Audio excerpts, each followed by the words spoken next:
On October 19th, 1780, Sir John Johnson led a raid from the Schoharie Valley with a force of 875 to 900 men.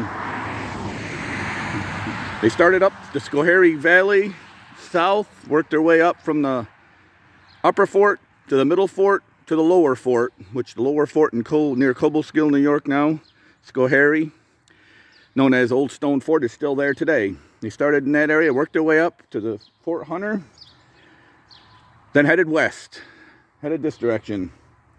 At Stone Arabia, the vanguard of his troops engaged Massachusetts troops and local militia under Colonel John Brown at Fort Paris. Fort Paris is just up that road, up that way, a little ways.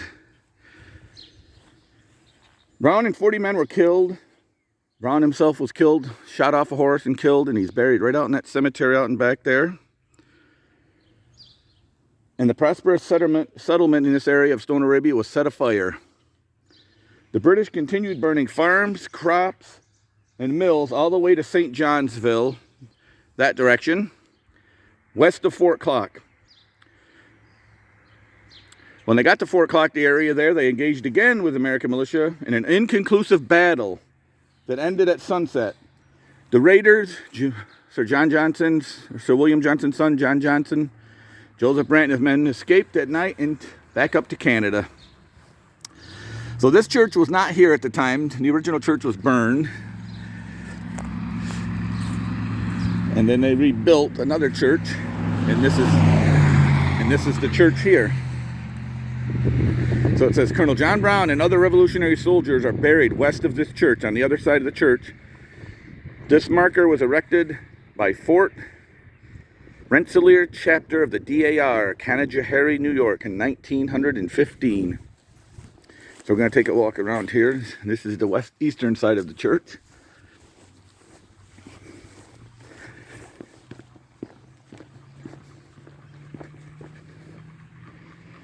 Now, we are in Stone Arabia.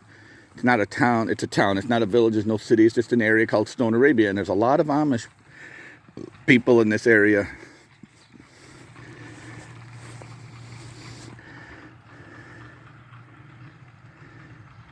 The Amish settled here. They moved up from Pennsylvania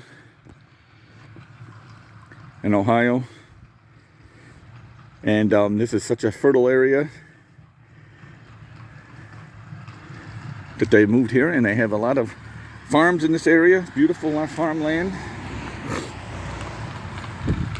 But this marker over here talks about the Dutch church. This church was burned, of course, during the Battle of Stone Arabia. It was rebuilt 1788, 8 years later. Colonel John Brown of Massachusetts militia buried here following the battle. And this huge field here, which is just one of many fields involved in the battle, as the British, the Loyalists, came from that direction up through. John Johnson, Joseph Brant, worked their way this way. Now this is the general area. There was more fighting that went on down the road that way, farther closer to Palatine Bridge.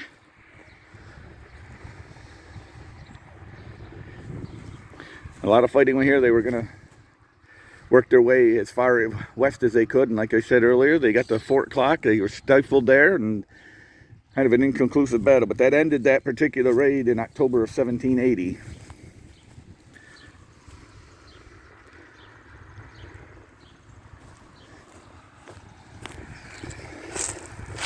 I'm going to take a short walk out into this cornfield. Sometimes there's corn here, sometimes there's soybeans.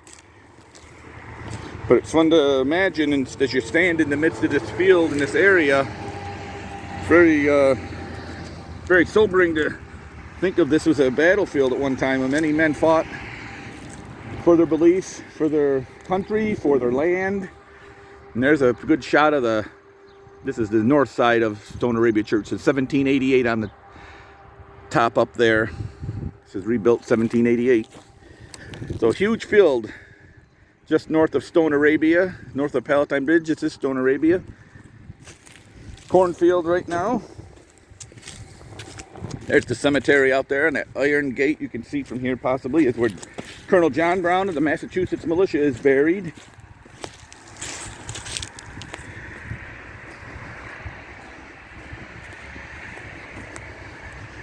Gives you an overall view of the area here of just how, this is on the north side, how hilly it is on this side of the Mohawk River. A lot of area, a lot of fighting going on in this whole Mohawk Valley. And now we're looking at the west side of the Palatine built Stone Arabia Church. Colonel John Brown buried out there. So if you ever get a chance to come to this area of the state, Mohawk Valley, come to Stone Arabia. Stone Arabia Church, Battle of Stone Arabia, October 19th, 1780.